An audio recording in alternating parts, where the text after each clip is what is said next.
Hi there, ladies and gentlemen. How's it going? Welcome to the podcast. How are you doing? So, I'm going to be talking about something real quick today, and this is a little bit of scientific communication. Generally, I'm going to be covering a lot of different religious materials about Christianity and some historical context. But I felt the need to rant and rave about something that has got me kind of, this is. I hate to say it, but it's kind of a little bit more important in the shortcoming because it has to deal with even stuff as Christian YouTubers and so forth and religious YouTubers put their stuff out there and their content out there. They do this stuff too. So it's going to be on scientific information and communication that I'm going to start on, and I'll get around to the rest of this particular thing. So first of all, thank you for coming. This is the first podcast that I'm doing by myself. I've done other podcasts on other topics before, and I'm generally a guest on everybody else's show, but it's been a long time since I've ever done something of this particular nature. So it's new.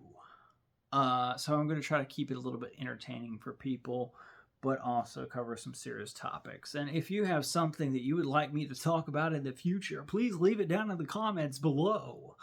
I'll get to your comment eventually, and maybe I'll make a very interesting video on whatever you have to say below, because I care about your feelings. I also care about your education too. So with that said, let's get to the juxtapose the situation. So a common problem that I have with scientific communication is it's not done effectively by the most effective people in the field. And sometimes we have good people and sometimes we have bad people. I don't think many people think about this in this particular context, but that's to say that people are bad at communication, not bad at necessarily doing their job. You may have a coworker that you work with, a horrible guy to talk to, but man, can he really do his job? He can tell you every single screw and bolt on the car. But if you were to ask him a question about computers, he would seem stupid by any stretch of the imagination. And that is the case for most people in society. Now, the problem with this is when you have somebody who is an expert in their field, but they're also trying to communicate and teach at the same time. So there's two different types of fields, two different things that are currently going on. People that are really good at their job, they're not an idiot, but they just don't know how to communicate things properly to the other particular party. And they may be very excited, very energetic, other things. But yeah.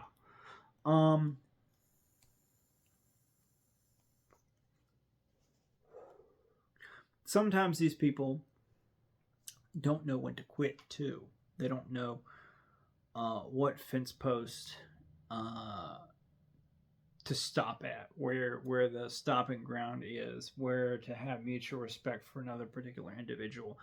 And they kind of run ragged and ragshot over people, in other fields. And sometimes they make themselves look like they're an idiot. So we'll get to multiple examples here. So, say for instance, I'm watching Michio Kaku. Michio Kaku is he's very good at scientifically communicating things to various people because, number one, you may understand everything about the universe. You may understand all this different stuff, the temperature of Neptune and its magnetic field and its resonance signature that you can pick up on a radio telescope. You may understand all of those things, but you may not understand how to communicate that to another individual. Michio Kaku is very interesting because he knows what he's trying to communicate, who his audience is, and this is important for everybody, and how to energetically transfer and communicate with those people so they leave with some kind of educational content. And he does this on a wide variety of topics and shows. He is an expert in his field. Neil deGrasse Tyson, expert in his field, but he's very poor in some instances at communicating. He is a one-directional communicator, basically, is what I would like to say. Like, he's good in one instance. If you set him at a certain temperature, then you can forget it. He'll run and he'll do everything that he needs to do, but he forgets a lot of time what audience he's talking to when he's talking to them, and sometimes he oversteps into other fields and says things and puts his foot in his mouth and has to make a retraction. Instances, and again, this is nothing against Neil deGrasse Tyson. I understand that it's a very intimidating job, and sometimes you may have ego or things to prove or things that you feel like you need to prove, or somebody has goaded you into a certain situation where you're trying to overcompensate for something. And I get it. It happens. Somebody may be going, oh, it's the science, man, blah, I understand. I understand where you're coming from, and you'll probably understand that a little bit more finite in the future. But if you watch this, so, for instance, every year around Christmas, he's like, Santa Claus doesn't exist. I'm like, you're on Twitter and you're talking about Santa Claus to a bunch of adults. You've gotten better with the memes sometimes in this instance, but in other instances, I won't let my kids on Twitter around you. Let's put it that way. If I want them to have a scientific education, I'll probably have to take them all the way to the place where you work on a day where you're working and set them down in front of you so you can teach them about the planets, which I trust you to do. But if it's Christmas time and I want to tell my kids that Santa Claus is my own business, you can rant and rave to a bunch of adults all year round about Santa Claus and the reindeer and how they can't fly. Most of us know that. It's an inside joke between adults that we tell to kids. I don't know if you don't get it, if you don't understand, if it's awkward for you, if you didn't get some kind of, social nuances or something like that. I understand autism is a real thing, and I'm not saying you're autistic, but still at the same time, let me just be blunt with that. You also made a bunch of weird comments. You're like, I don't know, the UFOs shouldn't have lights. Like, who are you? You're not an alien. Like, Neil, just stop. Like, you don't know why they have a light on the UFO. Like, just say, I don't understand why they would have a light. Don't say they can't have a light. They're an intelligent civilization, obviously, that's capable of coming across the stars to visit Earth. And they can arrive here in instance and do instant G-turns that are against the laws of your physical reality. If you knew, then we wouldn't be having this conversation. You'd be building a UFO right now. Man. So now you understand where I'm coming from. Also, you're like, oh, if the helicopter, if the engine fails, then it just drops like a paperweight. No. You even had to print a retraction about that. There are things that you are limited with your knowledge, so don't overextend yourself. And if you do, just be like, I don't know, but I can give you a hypothesis. I can give you an educated guess. I can't say this for certain, but here's my thoughts on the situation. And references by that. And you'll understand why this is important a little bit later. A lot of people are not effective with communication, even religious particular individuals. Archaeology.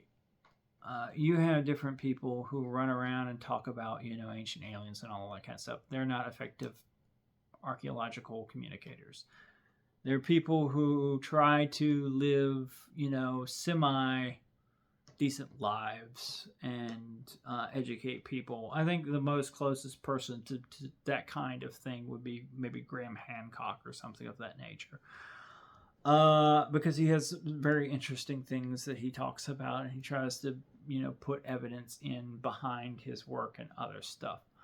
So on that end of the spectrum, he's very interesting. Now, sometimes he can't always talk to his target audience, He's best if you put him in like a podcast with somebody because he's highly interesting and he can talk for hours about the stuff infinitum. But I don't know if he's really effective at parsing it down so everybody can understand, even a child.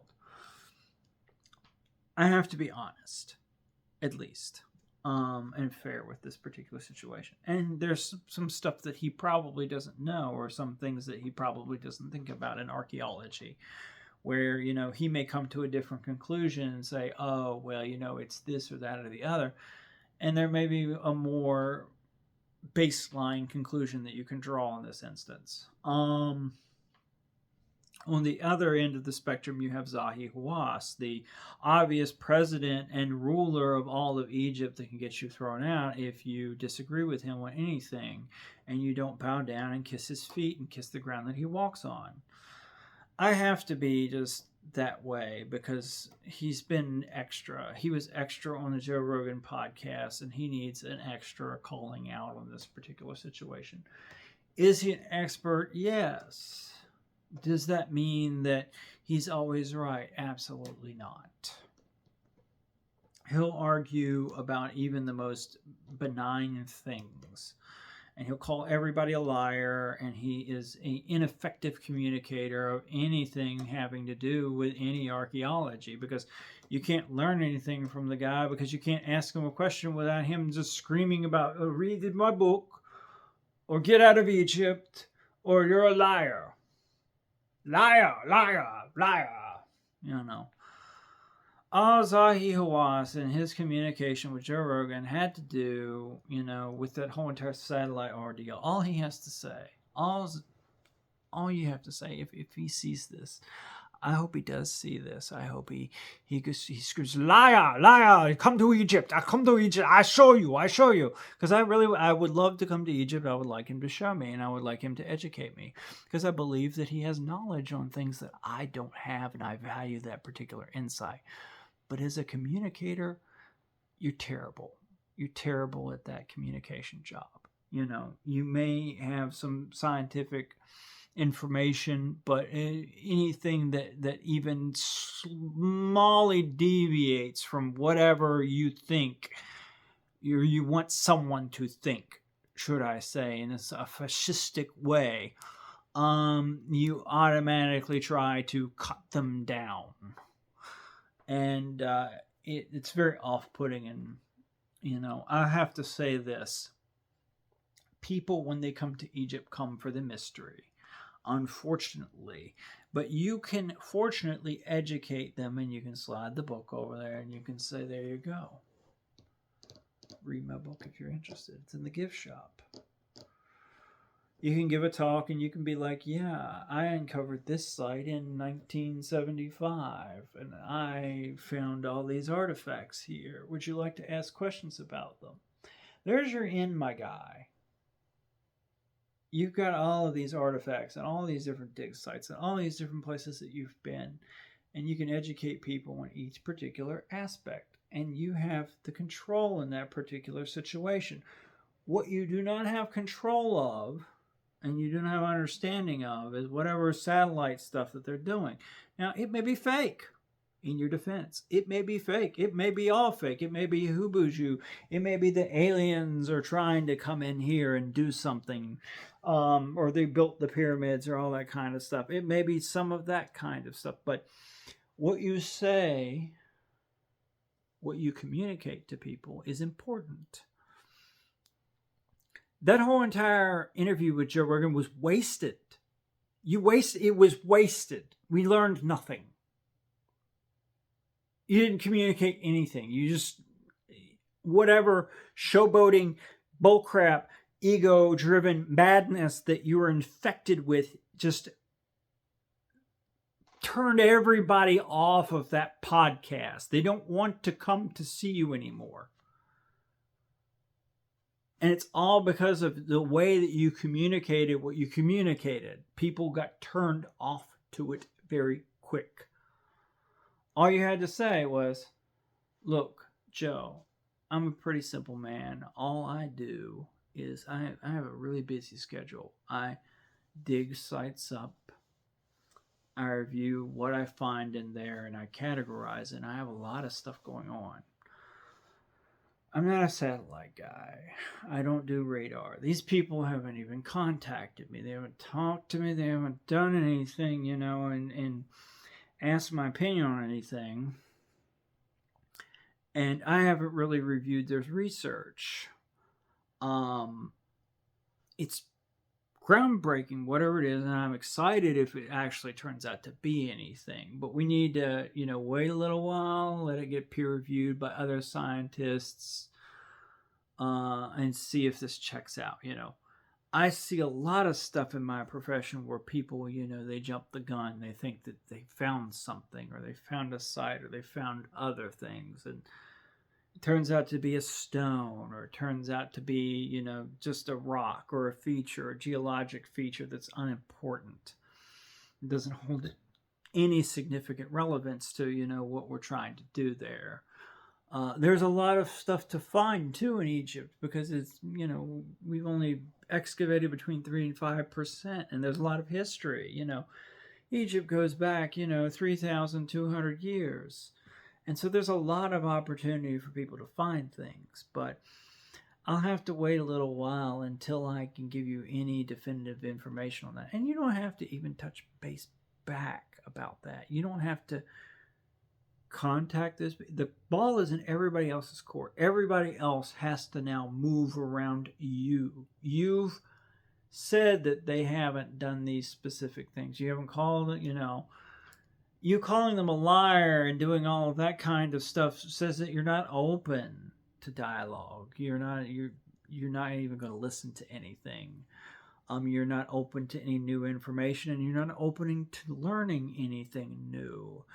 You're opening to manipulating the past and the history of your own country, and you will do anything to do so, by even including throwing people out or barring them from entering your country because you do not like what they're doing.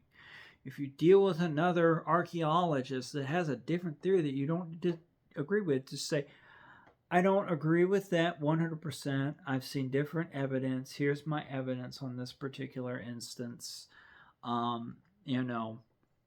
We share a difference of opinion, but I'm open, as this dialogue continues, or this thing continues, to new evidence being shared. If you come up with something, or if you find something new, you don't have to let them dig. Did you know that? Did you know that you can tell them that you're open to new archaeological evidence and being that communicator? Did you know that you can be shady too at the same time and block them from getting a permit? And saying, it interferes with something, you could use any reason. You could use the Goblet template, a whole entire thing where they planted trees that cannot legally be cut down over an archaeological site and said, we're going to leave it. It's illegal to go back and dig it up now. Yeah, they planted trees over it, Obviously, Turkey isn't really worried about any of their archaeological sites enough to even hazard to really go too in-depth to dig them up. So it seems shady, from my perspective, if you're going to put, trees that you can't dig up. It kind of says, I'm throwing in the towel and I don't want anybody to know. Like, I'm burying a dead body here and you can't find it. Because I blocked, I put an endangered species on top of it. That's what people who hide dead bodies do, my guy. Like, they'll say, oh, yeah, you can't dig that up because that's an endangered species, Mr. Officer. Yeah, it seems shady when I say it that way, doesn't it? That may not be the case. You may be trying to preserve it. You may have too much on your plate. You may not have enough funding. You may be afraid that everybody's stealing everything and no one's properly excavating things, which I understand. Those are all accurate things that you can tell me. But at the end of the day, if you're going to put an endangered tree on there, or a tree that you can't legally cut down, I'm going to actually sit here and I'm going to think, really? So there's that. Yeah, I saw the Bright Sides video. I've seen the counter arguments to the Bright Sides video. I'm aware. I felt I needed to go there and talk about that, you know. That's just my perspective. I'm giving you, you know, the way that I see things. It may not be that way, but it's appearing that way, as you can see.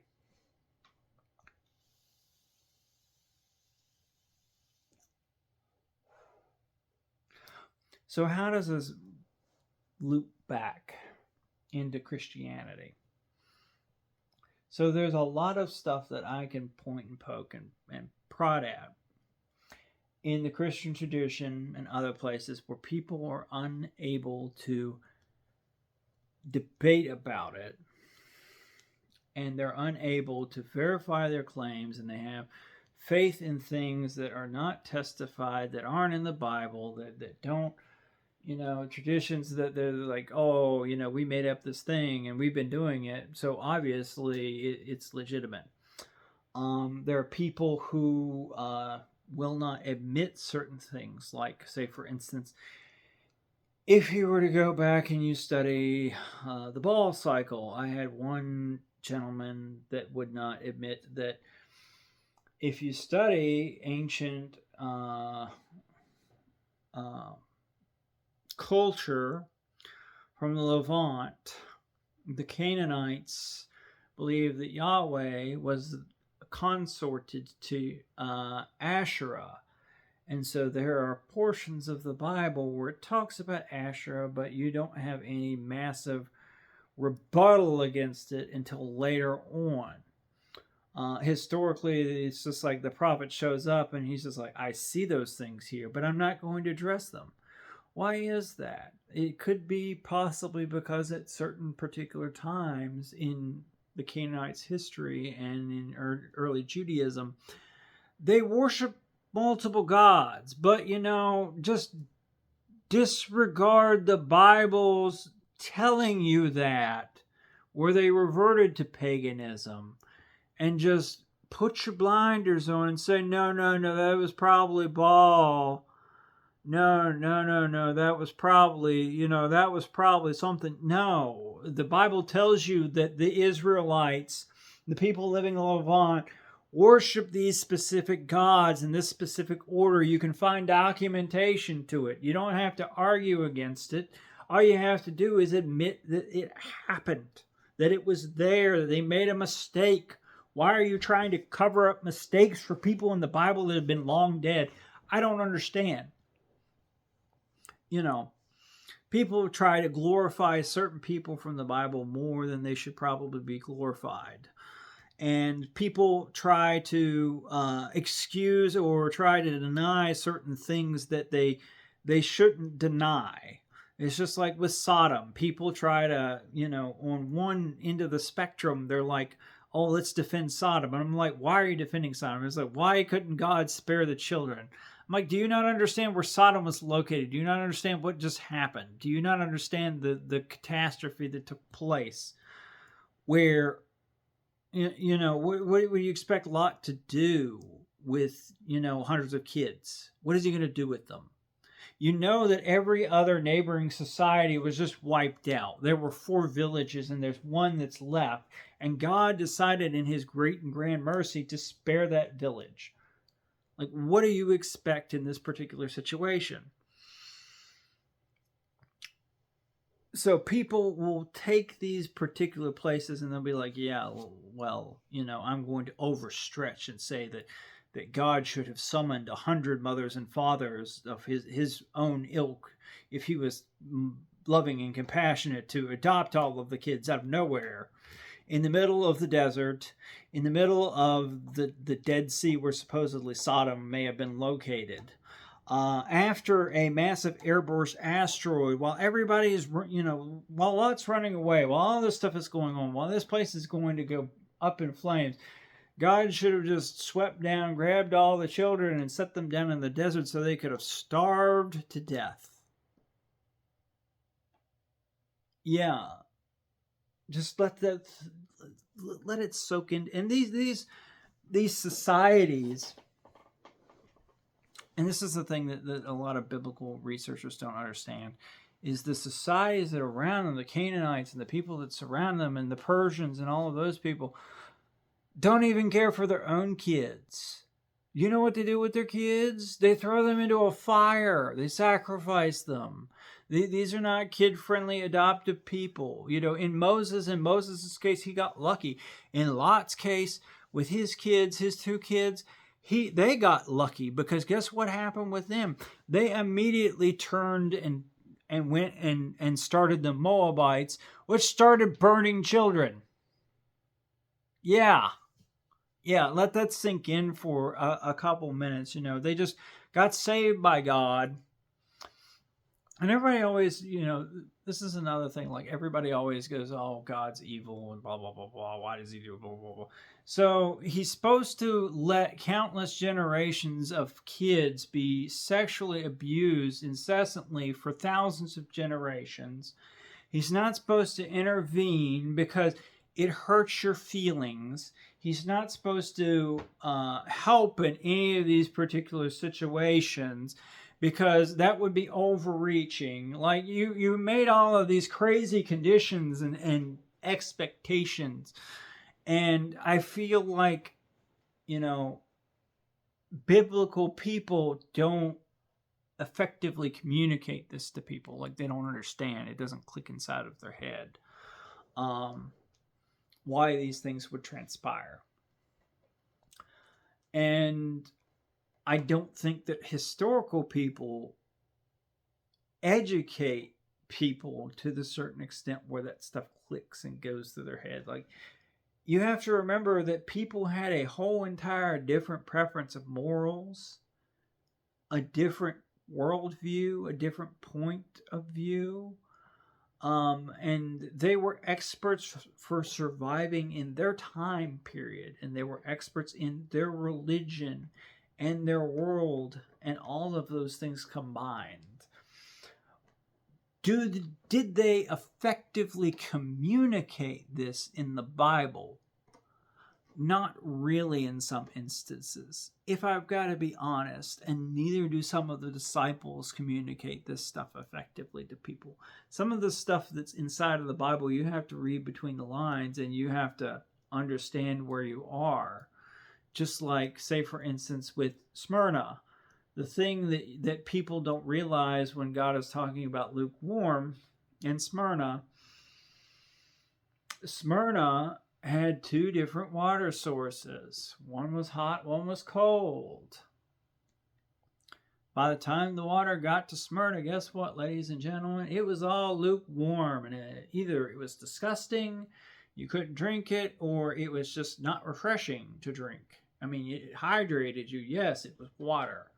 But still, in the same instance, you don't get really that explanation as to that, happening. And a lot of pastors will not educate you on that. A lot of pastors have their own crazy, wild interpretations about that. They make up extra over-the-top conditions that you have to meet, or under conditions that that doesn't qualify. Or you have to meet extra qualifications in this specific thing. There's no in the middle, so to speak, with the communication. And I think that ties everything back in together, if you're wondering what I'm trying to explain to you. A lot of times when we communicate with people, and this goes for everybody, this is a broad context of different applications, we don't effectively communicate with them. We don't listen, or we don't explain the situation proficiently to who we're speaking to. So there are people who automatically reject us. We live in a very antisocial society that likes to have things like social media where we feel connected, but at the same time, we're not face to face with another human being. We're just, sending messages back and forth, a bunch of text. So you don't get all of the context in this particular facet. You don't get effective communication oftenly. And so I think this is also driving the discourse with our world. It's driving people away from religion. It's driving people in politics insane. It's driving people in our society to become disillusioned and antisocial and depressed and other issues. These things, all of this effective communication can be addressed if the education system would teach effective communication to people. And it is one of the most ignored things in all of the education. You can talk about balancing a checkbook every day of the week, but unless you have some effective communications classes in the schools, I don't care if you teach a history class or this class or that class, you just garbling information. And I got this from my math teacher. I realized this when I was older because, I had an effective communicator for a second math teacher who taught me geometry.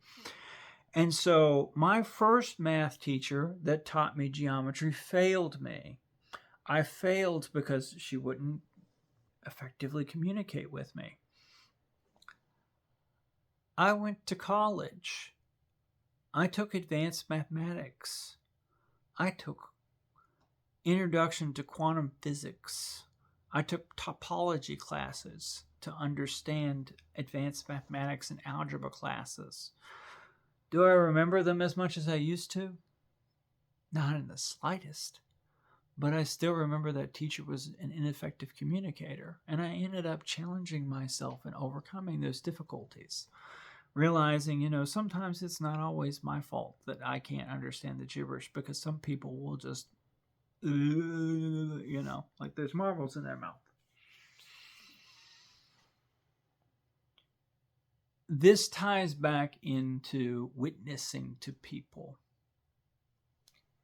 If you are an arbiter of Christ and you're watching this and you see all of these different examples and all this stuff that I've explained to you and talked to you and witnessed to you about, and all these different fields, different issues that we have, and the way that we communicate and how these different people are served as an example, you have to remember that you serve as an example for Christ, ultimately at the end of the day. What and how you communicate with your brothers and sisters is vitally important. How you communicate to them, what you communicate to them, and realizing who you're talking to, where they're at spiritually, and what they need to learn for their own salvation, so they can effectively come into the body of Christ, so they can come into having sanctification. All of that is vitally important. And we often forget that when we're ministering to people. See, God gave you all different experiences. He gave you different backgrounds, different mothers and fathers. You all had different interests. You all learned different things. Some of you people who, and this is the thing that people outside of Christianity don't realize, is we're all sinners. Like you'd be like, oh, last year you did this, and last year you did that, and blah, blah, blah, blah. Well, guess what? I changed my mind, I changed my heart, and I changed my tune about things. I learned something, I adapted, I grew as a human being. I'm not a air fern that you get from Home Depot that's already dead and spray painted green. I grow. I'm a living being. And I experience things spiritually, and I'm adapted, changing. I wasn't born perfect. I made mistakes to get to the place where I am. And that's part of the thing that I illuminate with every single person I've talked about. You may have smarts or intelligence or something, or gift, something that you don't realize, something that is a spiritual gift that you haven't taken into account, something that to you is an everyday occurrence, something that you take for granted, that God gifted you with advanced knowledge about or understanding about, that it seems so benign, so pedestrian, that when you talk about it to other people, you may not be an effective communicator for it.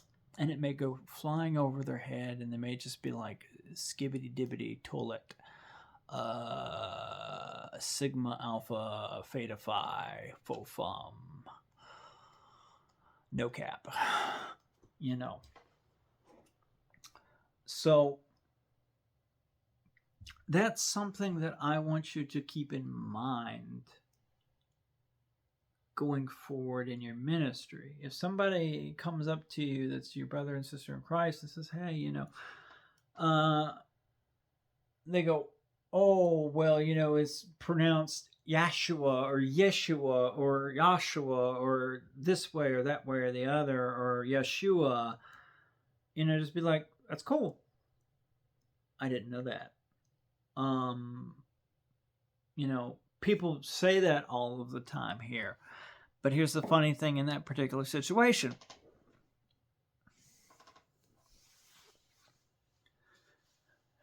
Does it change the state of your salvation? Does God's name change what he did for you? Does you saying the English translation, saying Jesus' name, suddenly negate what he did for you on the cross, or who he was as an individual? Do you not think, in perspective, that God knows your heart, knows your mind, knows your soul, knows what you mean when you pray, when the Holy Spirit interprets for you, when you can't speak words, when you groan and he behests on your behalf your prayers to God? Do you think that the correct pronunciation is an open sesame for you? Do you think that this is something like the Egyptian Book of the Dead, where if you know all the correct names and you know all the correct spells, you'll get into heaven? Think about it for just a couple minutes. There are so many things that we forget about, that we take for granted, that we may not know. And then there are many things that we don't need to know because they're not that important in the end.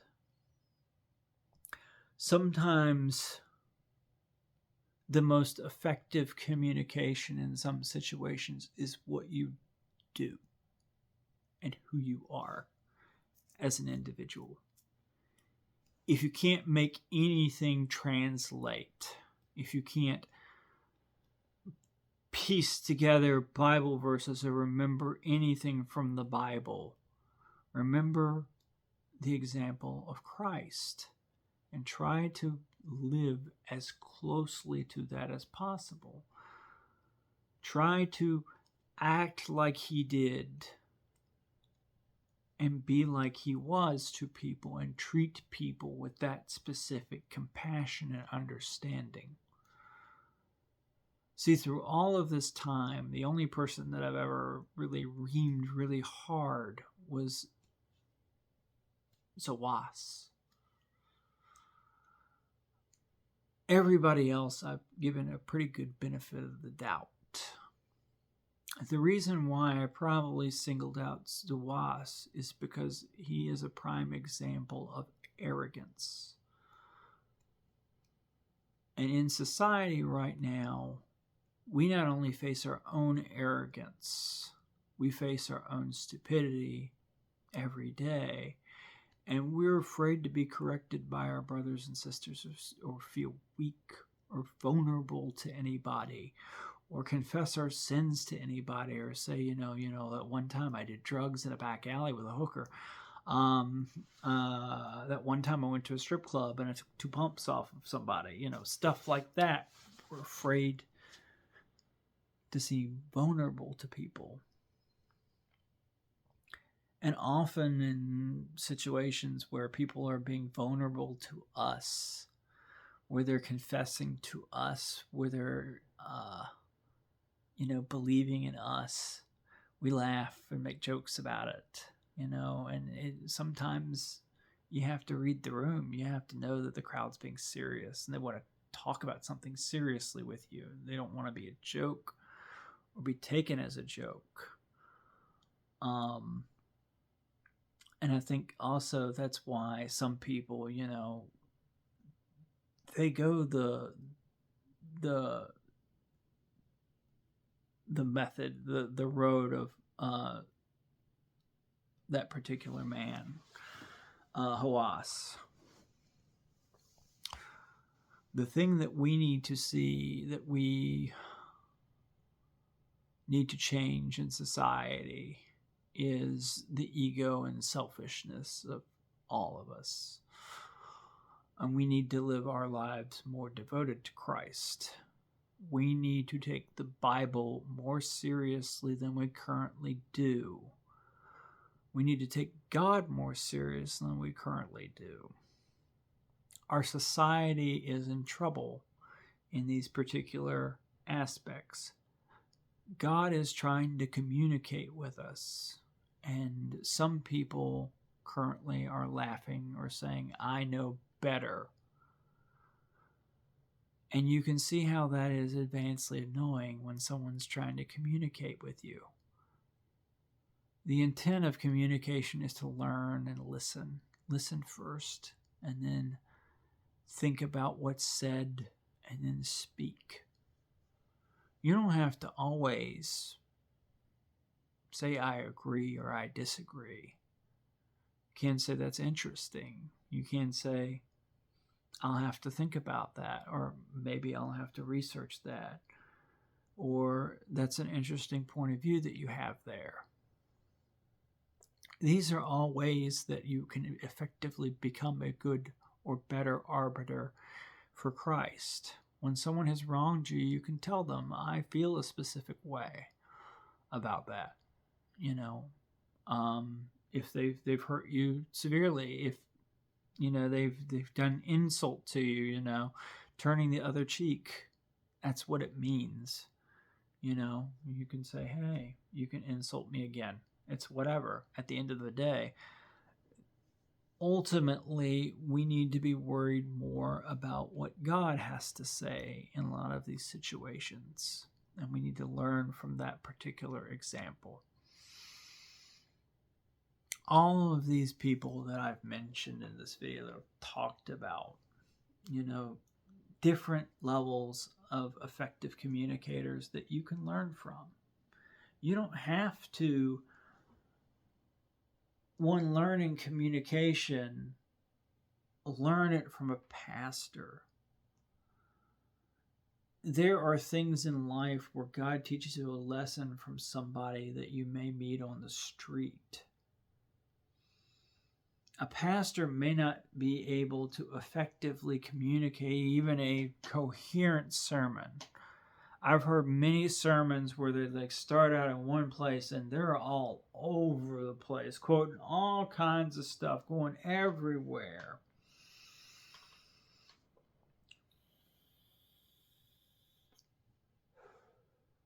I'm sitting there, I'm like, what is the message?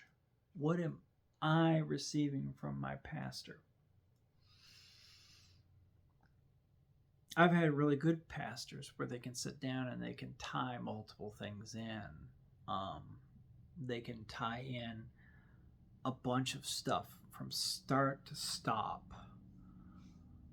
They can talk about, Sodom and Gomorrah for in-depth amounts of time, or they can talk about the Exodus. And I can talk about those certain things, or they can talk about Zechariah and all the things that Zechariah did, or all the things the Levitical priest did, or they're experts in this specific field. But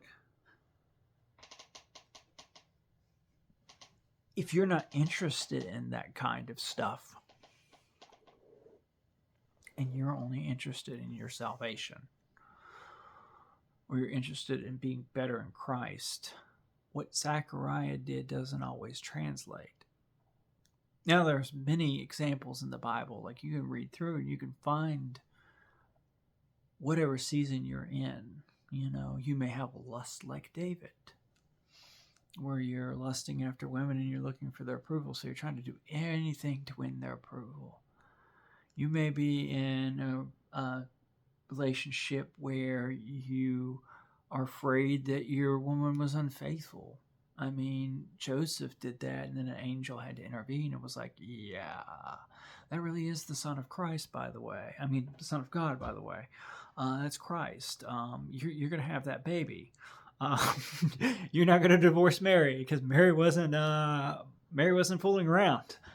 We immaculately conceived that baby. So yeah, you don't do that. Because he was thinking about divorcing her, just silently, just being like, yeah, I'm done. Because he didn't know. Mary had the revelation,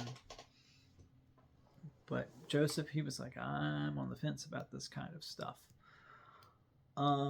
You could be in a place where you don't think that you're going to be redeemed, or you're part of a people that you feel alienated, and so you feel like you are Ruth from the Old Testament.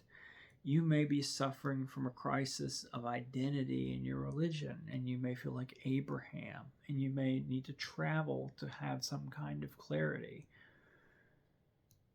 Jesus was rejected in his own town by his own people, the people he grew up with.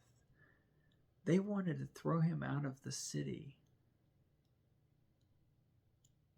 You have to remember, not everything's going to be a bed of roses, but there's always an effective way of communicating what you need to say with people and how to act around them. Even if you get rejected, which is going to happen most of the time, I can tell you that people, sometimes your messages won't land. Even the preachers that I got up there, they were struggling sometimes, they were struggling to piece together something coherent. And they had supposedly planned this before, and I'm like, how is that possible? How did you humanly get, why?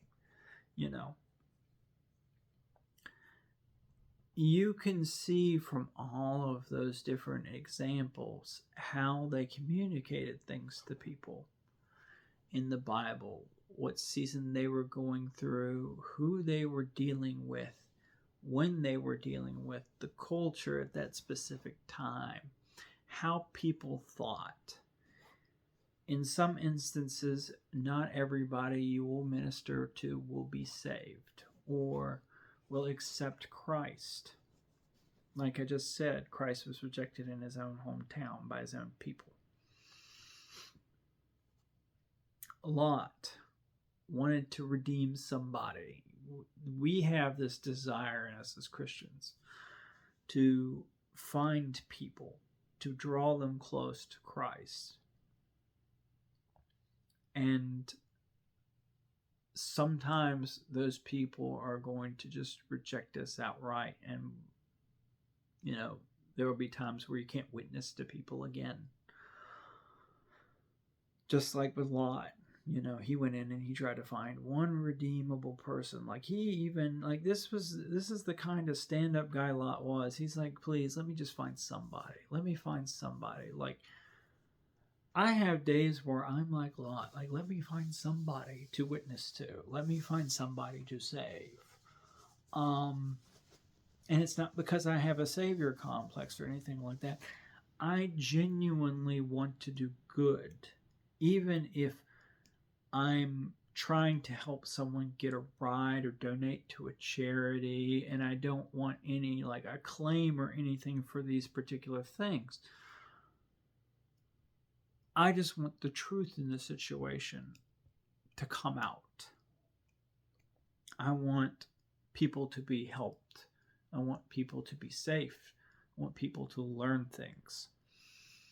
And I generally want to create a conducive atmosphere that seems safe and nurturing to a certain extent, where people can do that without being exploited for my kindness in return. I've had to learn this, over the years, how to be effective communicator to people. And you're going to make mistakes, but I want that to kind of be the message for this particular podcast. And I want people to think about this a little bit more inherently, because it translates to all different applications of your life, all of your interests, your hobbies. I'll leave it to the simplest, most drown out version of this. It's the Star Trek analogy. Blowing it up like a giant balloon will stabilize the warp core. Sometimes we need those kind of things. You can also pray for the discernment of spirit when you're going to witness to somebody, that it helps you find the words that you need to express to someone in order to try to save them. Everything hinges on this, ladies and gentlemen. It is the most basic thing in society. All of us take it for granted. We ghost people on Instagram or Facebook. We post long screeds of information that nobody will ever read. And we go to a job where our bosses may not listen to us, or may listen to us too closely, or may ignore our advice on certain situations. And I think ultimately at the end of the day, if we communicated things better to these individuals, a lot of this stuff wouldn't transpire. We wouldn't have as many wars as we do. We wouldn't have as many miscommunications with society being torn apart while everybody sits on social media all day and gripes at each other about these hypothetical straw men like I just made up in the past. I think things would be better. I think you could, if you viewed your neighbor as your neighbor, and you really wanted to be interested in knowing them and talking to them and what they're interested in and learning about them and learning ways to witness to people, you would have that conversation even over the fear and hesitation in your heart that you're going to get rejected. Because we have to at least try sometimes. Right now in society, I understand everyone is kind of hurt. The pandemic hurt a lot of people psychologically. And there's a lot of mistrust that was sown because people screamed, oh, the masks will absolutely do everything, and the vaccine will do everything, and it will make you immune from everything, and the people still got COVID. And everybody argued over that. You're trying to kill me if you don't wear a mask. If you wear a mask, you're trying to kill me. All this kind of stuff. Things of that nature. None of that stuff was effectively communicated. They didn't communicate that it was communicable. The disease was airborne. They didn't tell us that. They didn't communicate that. They hid that fact. They squirreled all of the stuff for themselves, being selfish. And ultimately it came and turned around and bit them in the butt, because now nobody wants to get a vaccine anymore. Well, not nobody. There's still old people and stuff like that, and younger people. getting boosters every 3 weeks or 6 months or 5 days or whatever the regimen is now. So all those things, all those miscommunications, all those missteps, and all that kind of stuff has led, ultimately to more destruction. Miscommunication in churches has allowed, the propagation of all kinds of unseemly acts on the terms of the priests, who have taken advantage of people. Miscommunications for the understanding of the Bible and its true intent. People who don't read the Bible, who solely rely on the interpretations of pastors, have been abused due to this miscommunication, and been misled into, prosperity gospels and so forth, where people are told, God is a magic lottery ticket that I throw money into, and he has to pay me back. Like, why do people? Why do you treat God like a lottery ticket? So, with all of that said, I entreat you all to study the words of Christ and to try to mimic him a little bit better, and try to think about the people who were asking the questions, where they're coming from, what kind of background they're in, what were they subjected to. You have the one gentleman, at the well in Bethesda. It's like a water hole, like a natural spring that would suddenly be disturbed, and he has been there, hopeless and rejected by society. And all he needed was somebody to just walk up and be like, hey, you want some help? He had been there for months, maybe years. Just nobody has tried to help this guy. Nobody's talked to him. Nobody's witnessed to him. There are millions of people in this country that are like that sometimes just need you to listen to them for a few minutes, to help them with stuff, to, understand what they're going through, and to help them on their journey. So I hope, I think I run a little bit long on this message, but I hope it's been informational and educational. I tried to keep it under an hour. Most preaching sessions, I guess, go that long, and I guess this would be my weekly preaching session for ladies and gentlemen out there. If you want to, you can donate money to a charity. If you liked the message, you can subscribe, you can do all kinds of stuff. If you think that I really need money, you can send me money. Just ask me how. I'm not going to send you a prayer cloth, ladies and gentlemen, but I can pray for you if you ask me to. If you just want me to pray for you, no money included, then that's fine as well. If you need some kind of faith or breakthrough or something, have faith. I know it's tough. I know that the world is in a dire place, but hold on there. You can comment below and I'll talk to you. I'll try to respond to people who need response in the comment section. I will try not to fight anybody in the comment section. If I do respond to anything, just know that I'm not really easily offended and I laugh at most things, and I'm a joyous guy on most occasions. I'm very cheerful, and it's not likely that you're going to offend me, but if you're scrolling all kinds of nasty, offensive things in an attempt to get a rise out of me, I'm just going to laugh at you and pray for you.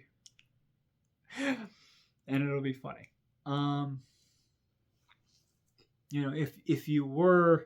If you did actually listen to the podcast and you learned something, then maybe you would be more effective communicator to get to all of my buttons and press them so I get upset and angry. How does that sound?